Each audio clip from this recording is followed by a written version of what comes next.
여러분들의 기억을 청소년기로 한번 돌려보시겠어요? 그리고 여러분 스스로에게 한번 질문해 보시겠어요? 여러분들은 그 시기 때 빨리 어른이 되고 싶으셨나요? 만약에 여러분들이 청소년 시기 때 나 빨리 어른이 되고 싶었다 라는 생각을 하고 있으셨다면 왜 여러분들은 빨리 어른이 되고 싶으셨을까요? 자유를 얻기 위해서 어른이 되고 싶으셨나요? 이번 주 중에 이 설교를 준비하는 과정에서 제가 조이창 전사님한테 한번 질문을 했어요. 전사님, 어른이 되면 대학생이 되면 어떤 일 제일 먼저 하고 싶었냐고. 그러니까 조이창 전사님이 저한테 그 얘기를 하더라고요. 클럽 가고 싶었다. 그때는 예수님 인격적으로 만나기 전이었던 것 같아요. 적지 않은 사람들이 어른이 되고 싶은 이유 중에 하나가 바로 내가 이전보다 더 많은 자유를 누리고 싶다라는 이유였을 거예요. 그런데 막상 어른이 되어 보니 우리에게 주어지는 더 큰 자유 못지않게 어린 시절과는 비교할 수 없을 정도의 큰 책임과 의무가 주어진다라는 것. 비단 한국 사회만 나이값 해야 된다라는 인식이 있을까요? 그렇지 않죠. 사회를 이루고 있는 대부분의 지역에서는 성인이 되면 성인으로서 감당해야 되는 책무와 의무가 주어지는 것입니다. 어느덧 제가 아빠로서 사는 삶이 익숙해졌습니다. 그런데도 불구하고 제가 어린 시절에 가끔 떠오르는 장면이 있는데요. 초등학생 방학 때였습니다.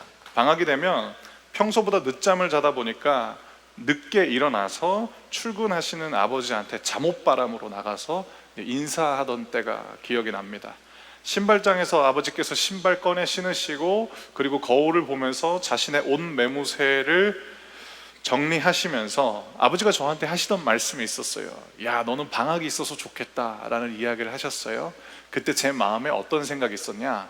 어른이 된 아빠가 더 좋겠다라는 생각이 있었습니다.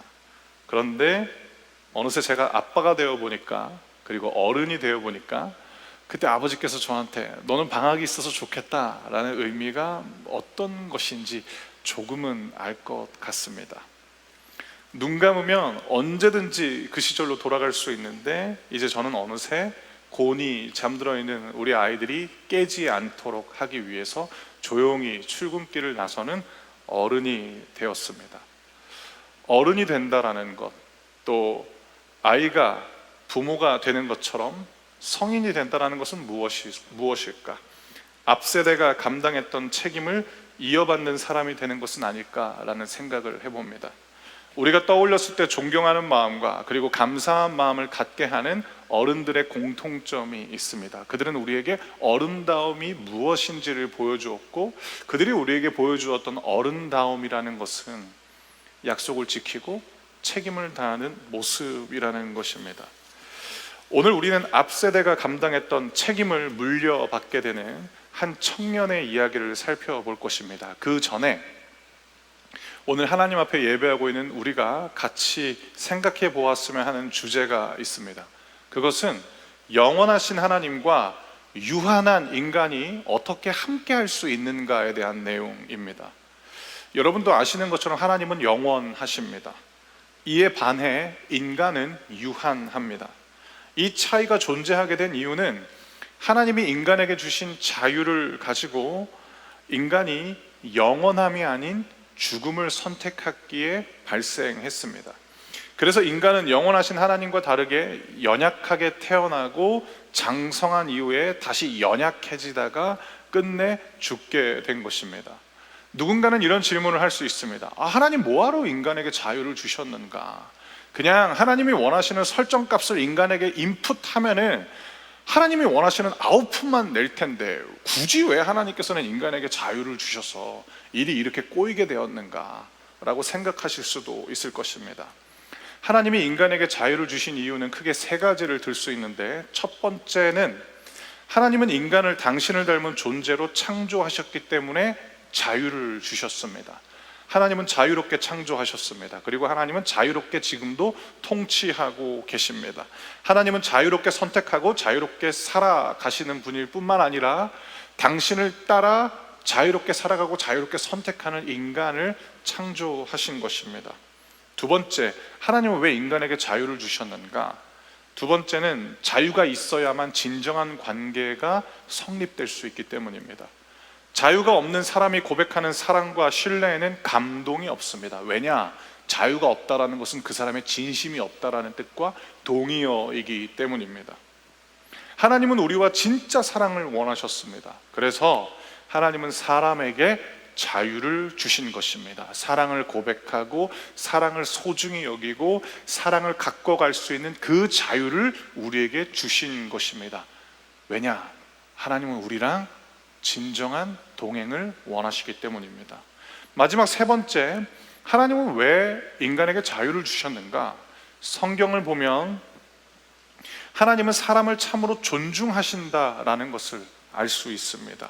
시편이라는 성경이 있는데 그 중에 8편에 시인은 온 세상을 바라보다가 두 가지 때문에 놀라게 되고 탄성을 지르게 되는데, 그 첫 번째 시인에게 가져다 준 놀라움은 무엇이냐면 온 세상에 깃든 하나님의 장엄함과 영광스러움 때문에 시인은 놀랐고, 두 번째로 시인이 놀란 것은 세상을 바라보는데 온 세상에 깃들어 있는 그 하나님과 하나님의 장엄함과 영광스러움이 사람에게 초점이 맞춰져 있는 것을 보면서 시인이 놀라게 된 것입니다. 여호와 우리 주님이시여, 주님의 이름이 온 땅에 어찌 그리 장엄한지요.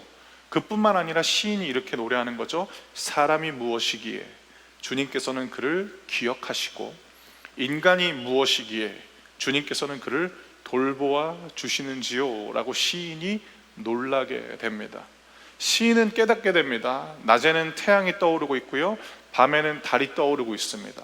그 태양과 달이 비추는 것은 사람이 살아가기 위한 세상이었다라는 것입니다. 낮에는 태양으로, 밤에는 달로 사람에게 하나님은 때를 알려주십니다. 그리고 사람들의 발걸음을 하나님께서는 비추셨던 것입니다. 꽃이 피고 지고 나뭇잎의 색깔을 변화시키는 하나님의 데코레이션은 사람에게 계절의 변화와 순환을 알려줄 뿐만 아니라 그 하나님의 장식은 너무나도 성이 있었습니다. 즉 하나님은 사람을 사랑하고 존중하기 때문에 당신과 인격적인 관계를 맺도록 자유를 주신 것입니다. 그러나 사람은 하나님이 주신 이 자유를 가지고 영원이 아닌 죽음을 선택한 것입니다. 이것이 인간이 선악과를 먹은 사건입니다. 그래서 인간은 안타깝게도 영원한 존재가 될 수 있음에도 불구하고 유한한 존재가 된 것입니다. 그러나 영원하신 하나님은 유한해진 인간과의 동행을 멈추지 않으셨습니다. 하나님은 두 가지 방법으로 유한한 인간이 영원하신 하나님과 함께 할 수 있게 하셨는데, 첫 번째 방법은 예수입니다. 예수를 통한 구원을 하나님께서는 유한한 인간이 영원하신 하나님과 동행할 수 있는 유일한 길로 설정하셨습니다. 그렇기 때문에 예수님은 너무나도 당당하게 자신을 통해서 영원한 생명을 얻을 수 있다라고 말씀하신 것입니다. 이것이 바로 예수가 외쳤고 지금도 예수의 사람들이 외치는 복음의 핵심입니다. 유한한 인간이 예수를 통하여서 영원한 하나님과 영원토록 동행할 수 있게 된 것입니다. 이제 인간은 다시 한번 하나님이 주신 자유를 가지고 영원과 죽음 사이에서 선택할 수 있게 된 것입니다. 다만 기억해야 할 것은 이 두 번째 기회가 하나님의 영원함이 유한한 인간에게 주어지는 마지막 찬스라는 것입니다. 그리고 유한한 인간이 영원하신 하나님과 함께 할 수 있게 하신 하나님의 두 번째 방법은 무엇이냐? 여러분 기억해 주세요. 세대가 이어지는 계승을 통해서 하나님은 인간이 유한함에도 불구하고 영원하신 하나님과의 파트너십을 이룰 수 있게 하신 것입니다. 영원히 달릴 수 있는 하나님과 언젠가는 멈출 수밖에 없는 인간이 어떻게 끝까지 달릴 수 있느냐? 세대가 세대를 잇는 바톤 터치를 통해서 하나님과 인간은 계속해서 동역할 수 있게 된 것입니다. 이는 아브라함에서 이삭으로, 이삭에서 야곱으로, 야곱의 12아들을 통하여서 열방의 하나님을 전하는 제사장 나라가 세워지는, 즉 하나님께 부름받은 이스라엘의 탄생을 통해서 우리는 보게 되는 것입니다. 이처럼 세대가 이어지는 계승을 통해 유한한 인간은 하나님의 놀라운 역사에 참여할 수 있게 되었고 지금도 하나님과 함께 일하고 있는 것입니다. 우리 아버지 세대 그리고 우리 아버지의 아버지의 세대가 했었던 그 일을 우리는 이어받으면서 하나님과 동역할 수 있다라는 겁니다. 이제 우리는 디모데후서 2장을 통해서 바울이라는 앞 세대가 디모데라는 현 세대에게 하나님의 일을 맡기는 장면을 살펴볼 것인데요, 바울은 성인이 된 디모데에게 자신이 어떤 어른으로 살아왔는지에 대해서 가르쳐줬고 뿐만 아니라 바울의 다음 세대요, 그리고 이제는 바울은 떠나가지만 이 세상의 현 세대가 된 디모데에게 어떤 어른으로 살아가야 되는지 가르쳐 주는데요, 바울이 살았던 삶이자 디모데에게 가르쳐주는 그 첫 번째 어른의 모습은 무엇이냐? 바로 충성된 사람입니다. 사랑하는 성도 여러분, 예수를 믿는 믿음 안에서 성인이 된다는 것은 무엇이냐? 충성된 사람으로 살아간다라는 것입니다. 디모데후서 2장 2절 말씀 여러분들이 한번 읽어 주시겠어요? 디모데후서 2장 2절입니다. 시작.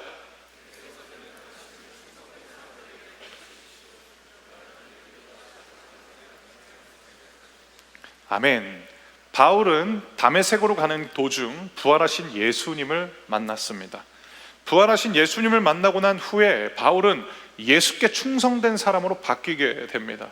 그리고 예수께 충성된 사람이었던 바울은 또 다른 충성된 사람들에게 그가 충성하는 예수에 대해서 전했습니다. 그 중에 한 사람이 바로 디모데인 것입니다. 이제 바울은 자신의 생애가 얼마 남지 않았음을 알기에 디모데에게 자신의 삶을 이식하는 것입니다. 이 세대가 다음 세대에게 해야 되는 것은 무엇이냐면 바른 삶을 이식하는 것이기에 바울 역시 그가 받았던 예수께 충성하는 그 삶을 그의 다음 세대인 디모데에게 이식하는 것입니다. 성실함, 충성스러운 삶은 우리에게 감동을 줍니다. 왜 그럴까? 그 이유는 우리를 창조하신 하나님의 성품이 바로 충성스럽고 성실하기 때문입니다. 하나님은 성실하시고 한결같이 변함이 없으십니다. 그런 하나님의 성품을 가리켜 신실하다라고 표현합니다. 겸손함, 온유함, 사랑 등 하나님의 성품과 일치되는 모습이 사람들에게 감동을 주는 이유는, 심지어 이 모습은 예수를 믿건 예수를 믿지 않건 모든 사람들에게 감동을 주는데, 그 이유는 하나님께서 인간에게 심어주신 본래의 인간다움이 바로 거기 있기 때문입니다. 그래서 누군가의 성실하고 충성스러운 모습에 우리는 감동하는 것입니다. 왜? 그게 본래 우리니까. 그게 되고 싶은 진짜 우리니까. 그러나 누군가는 우리가 살아가면서 어떤 순간에는 약속과 책임을 다하는 삶, 즉 충성스러운 삶에 대해서 회의적일 때가 있습니다. 우리 자신에게 손해가 된다라고 말하기도 합니다. 적당히 요령 피우고 잔머리 굴리며 계산하며 살아가는 것이 지혜이고 나를 아끼는 좋은 선택이라고 말하는데 주저함이 없는 사람들도 적지 않습니다. 그러나 우리는 이미 충성스럽지 못한 수많은 사람들을 바라보면서 우리 나름의 결론을 갖고 있습니다. 사랑하는 성도 여러분, 사랑하는 청년 여러분, 여러분들은 적당히 요령 피우고 쉬운 길만 찾는 사람들을 바라보면서 여러분은 어떤 마음을 갖게 되십니까? 그거는 자신을 아끼는 삶이 아니에요. 어리석기 때문에 잔머리를 굴리는 겁니다. 여러분, 잔머리에 속아줄 사람 별로 없어요. 잔머리를 굴리는 사람은 상대방을 속일 수 있을 것이라고 철석같이 믿는데, 그의 믿음은 어디서부터 비롯되느냐? 그의 어리석음으로부터 비롯되는 거죠. 다 보입니다. 다른 사람이 속을 거라는 그 순진한 생각 때문에 자기를 포장하는 거죠. 그래서 충성스럽지 못한 삶을 보면 우리는 부러워하지 않고 아쉽고 안타까워합니다. 왜냐?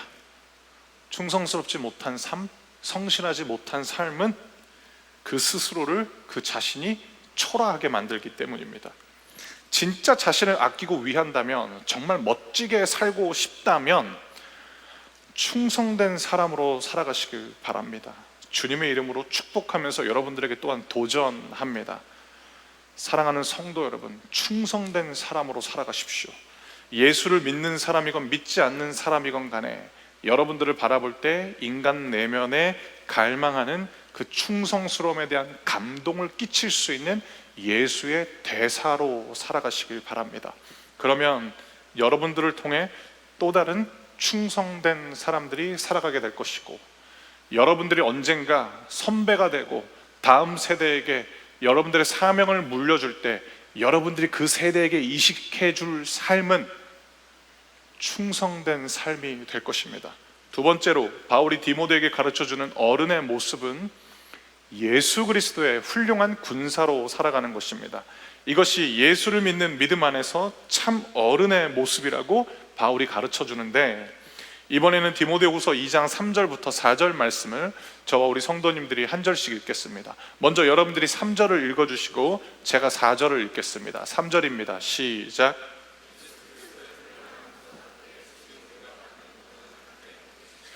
군사는 자신의 지휘관을 따라 그를 기쁘게 해야 하기 때문에 이 세상의 작은 일에는 신경을 쓸 수가 없습니다. 아멘. 우리는 군인의 사명과 존재 이유에 대해서 오해해서는 안 됩니다. 군인의 사명과 존재 이유는 전쟁에 나가서 죽는 게 아니고요, 지켜야 할 것을 지켜내기 위해서 전쟁에 나가 승리하는 것이 군인의 존재 이유이고 사명입니다. 전쟁에 나가 죽는 것이 군인의 사명과 존재 이유라면 뭐하러 훈련합니까? 뭐하러 군인들한테 국가가 예산을 투자합니까? 그런 군사는 사실 필요 없습니다. 왜냐?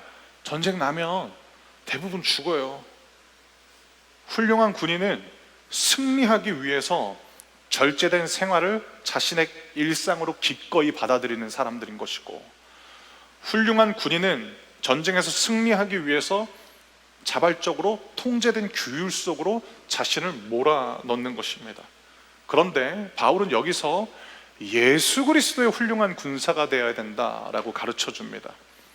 예수 그리스도의 훌륭한 군사가 이루어야 될 승리는 무엇이냐면, 우리의 지휘관인 예수의 기쁨을 취하는 것이 예수 그리스도의 훌륭한 군사들이 살아가는 것입니다. 즉 예수를 기쁘게 하는 삶을 살아야 된다라고 가르쳐 주는 것입니다.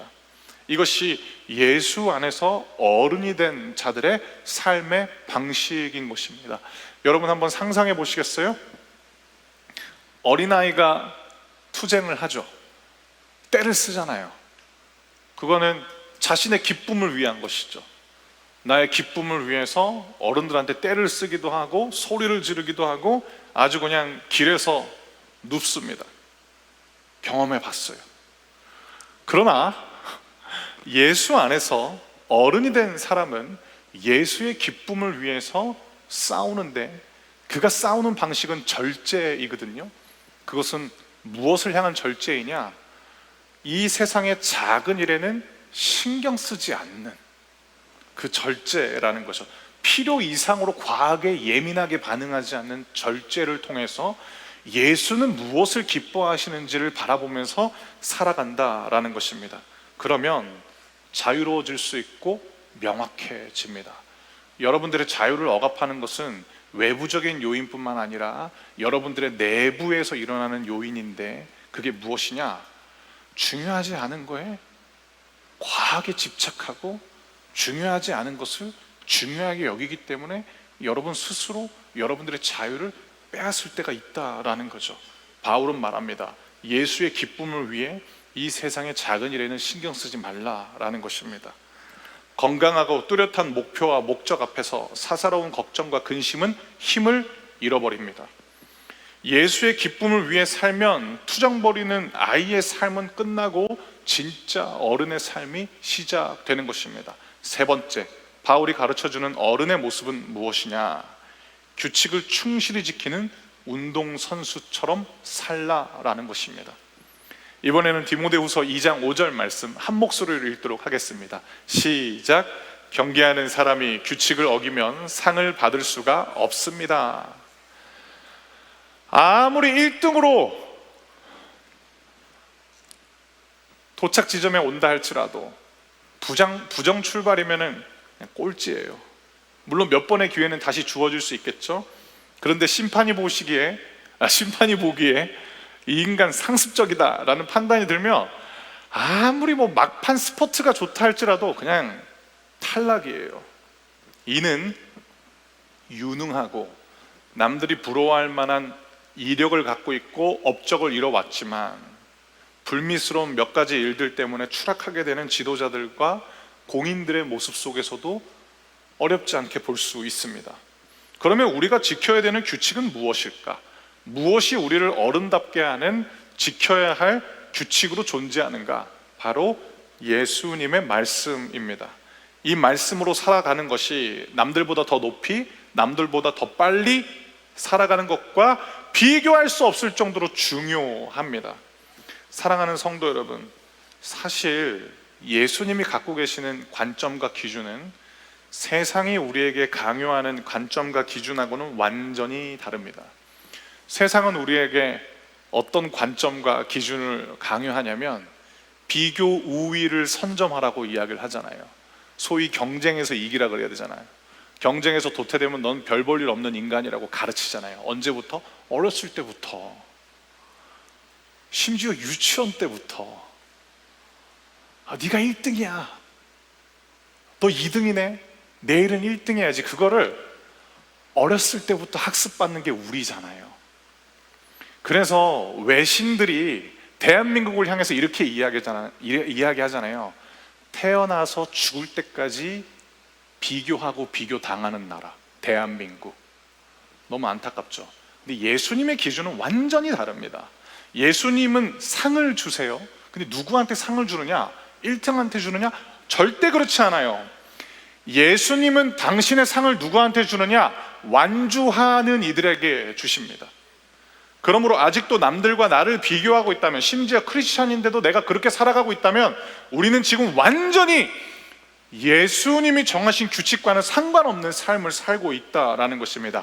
예수님이 원하시는 것은 남들보다 더 빨리가 아니라 예수가 정하신 규칙이라는 하나님의 말씀 안에서 믿음의 완주를 예수님께서는 원하신다라는 겁니다. 예수님이 주시는 그 상, 믿음의 경주를 완주한 이들, 그들에게는 예수님의 영광이 동일하게 주어진다라는 것입니다. 남들보다 더 빠르게가 아니라 예수의 말씀으로 다시 돌아가서 다시 예수의 말씀을 출발선으로 삼는 것, 이것이 이제 어른이 된 우리, 그리고 앞 세대에게 예수께서 기뻐하시는 사명을 전수받은 우리가 살아가야 될 삶의 모습인 것입니다. 마지막 네 번째, 어른다움의 모습은 무엇이냐? 그리스도 예수를 믿는 믿음 안에서 어른은 어떤 모습을 보이느냐? 열심히 일하는 농부의 모습입니다. 디모데후서 2장 6절 말씀인데요, 이 말씀도 우리 한 목소리로 읽도록 하겠습니다. 시작. 열심히 일한 농부가 수확되는 곡식을 먼저 얻는 것이 당연합니다. 아멘. 제가 좋아하는 수필 작가가 있는데요, 별로 좋은 인용은 아니어가지고 제가 실명은 거론 안 할게요.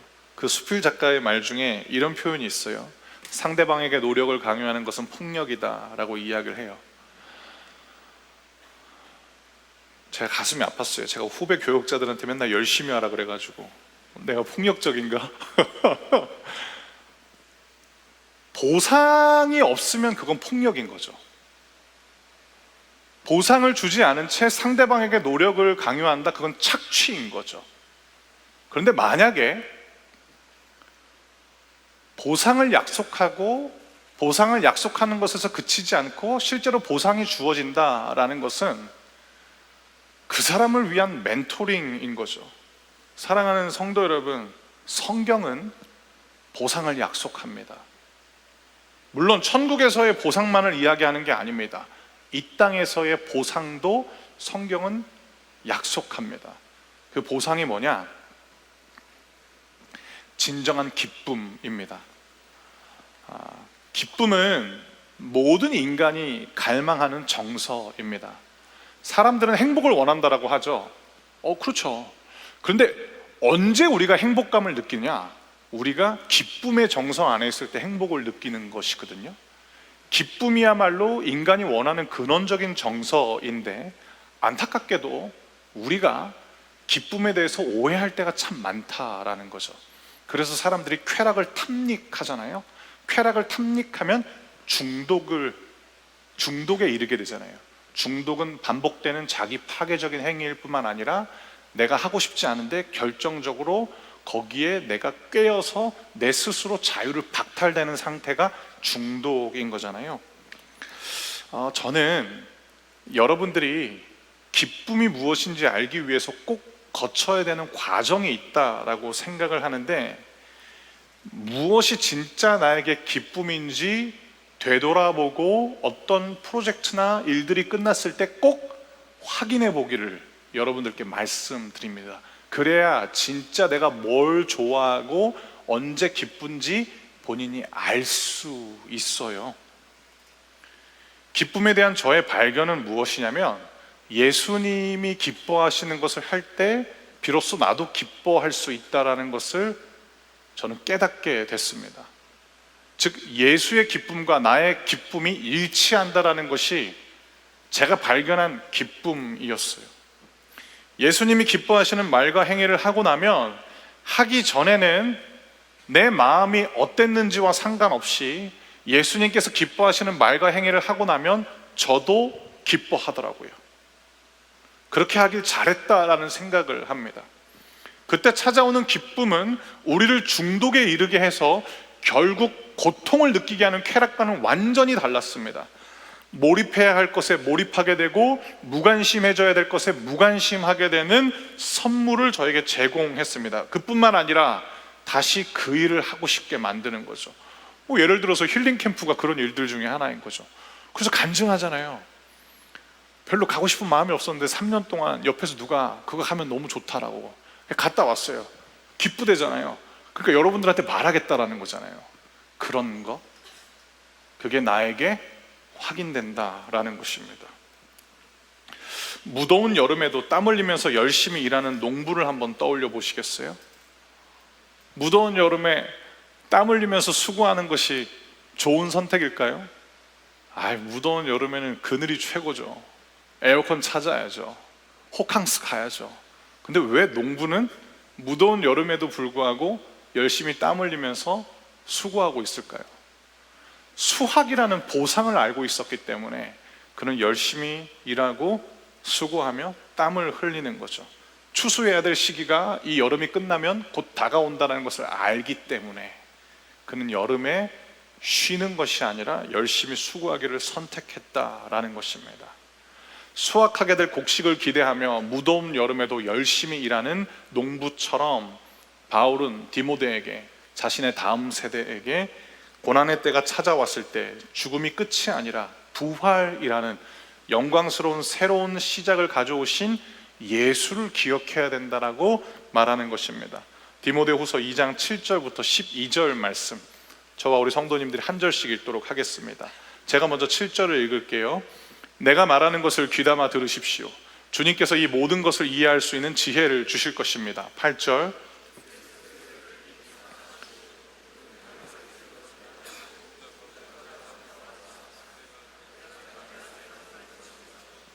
이 복음 때문에 내가 고난을 받는 것입니다. 나는 비록 죄인처럼 쇠사슬에 매여 있지만 하나님의 말씀은 결코 묶일 수 없습니다. 그러므로 나는 이 모든 괴로움을 기쁘게 참을 수 있습니다. 하나님께서 선택하신 사람에게는 예수 그리스도 안에 있는 구원을 베푸시고 영원한 영광도 함께 주실 것입니다.